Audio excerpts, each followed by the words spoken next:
یہ مکنو T V.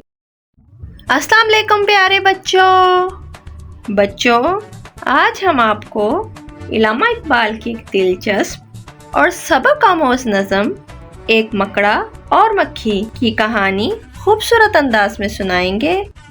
چلیں سنتے ہیں یہ کہانی اور دیکھتے ہیں کہ مکڑا اور مکھی میں آپس میں کیا باتیں ہوئیں۔ ایک دفعہ کا ذکر ہے، کسی جگہ ایک بڑا سا موٹا مکڑا اپنے جال میں رہتا تھا۔ اس مکڑے کو کافی دنوں سے کوئی شکار نہ ملا تھا، یہی وجہ ہے کہ وہ کئی روز سے بھوکا تھا۔ بھوک کے مارے مکڑے کا برا حال تھا، لیکن اسے کوئی شکار نظر نہ آیا کہ جس کو کھا کے وہ اپنی بھوک مٹاتا۔ وہ اپنے جال میں بیٹھے ادھر ادھر نظریں دوڑا رہا تھا کہ شاید اسے کہیں سے کوئی کھانے کی چیز مل جائے تو وہ اسے کھا لے، مگر ایسا نہ ہوا۔ وہ کھانے کے بارے میں سوچ ہی رہا تھا، تبھی اس کی نظر پاس اڑتے ہوئے ایک مکھی پر پڑی۔ اسے دیکھ کر مکڑے کی بھوک اور بڑھ جاتی ہے۔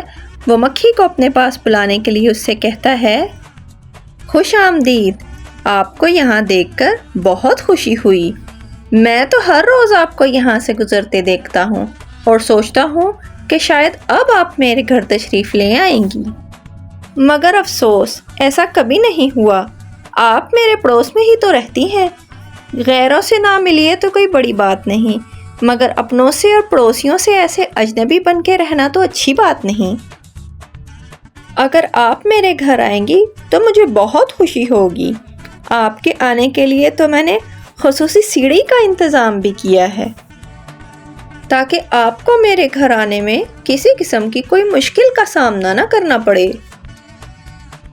مکھی نے جب مکڑے کی یہ باتیں سنی تو کہا، مجھے معاف رکھیے گا حضور، آپ ان خوبصورت باتوں کا دھوکہ کسی اور کو دیجیے۔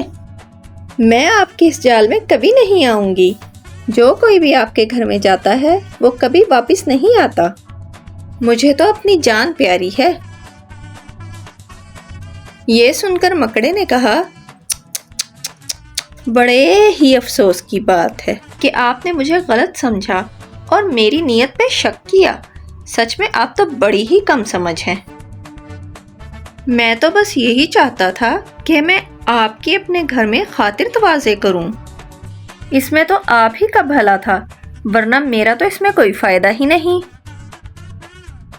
میں نے تو یہی سوچا کہ آپ بیچاری پتہ نہیں کہاں کہاں سے اڑ کے آئی ہوں گی اور تھک گئی ہوں گی۔ میرا گھر قریب ہی تو ہے، تو سوچا آپ تھوڑی دیر یہیں آرام کر لیں۔ میں آپ کو سچ بتاتا ہوں، دیکھنے میں میرا گھر باہر سے تو چھوٹا سا ہی ہے، لیکن جب آپ اس کے اندر آئیں گی نا تو آپ کا دل خوش ہو جائے گا۔ اس میں بہت سی دیکھنے کے لائق چیزیں ہیں۔ میں نے اپنے گھر کے دروازوں کو خوبصورت باریک ریشمی پردوں سے سجایا ہے۔ گھر کی دیواروں پر خوبصورت آئینے لگا رکھے ہیں تاکہ آپ اس میں اپنا عکس دیکھ سکیں۔ اس میں آرام دہ بچھونے، قالین اور غالیچے بچھائے ہیں، اور ساتھ میں سستانے کے لیے نرم تکیے بھی رکھے ہیں۔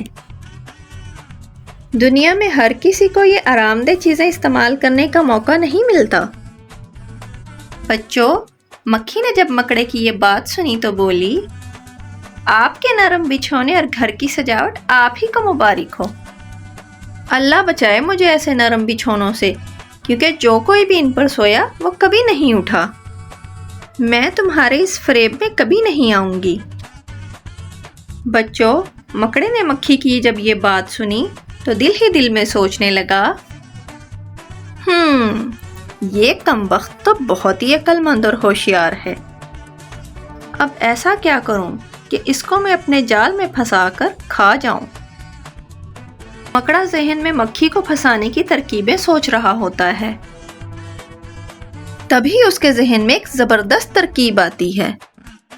اس نے خود سے کہا کہ مکھی تو کسی بھی طرح میری باتوں میں نہیں آ رہی، مگر لگتا ہے اب اس کی خوب خوشامد اور چاپلوسی کرنی پڑے گی، کیونکہ دنیا میں ہر کسی کو اپنی تعریف سننا بہت پسند ہے، چاہے وہ جھوٹی ہی کیوں نہ ہو۔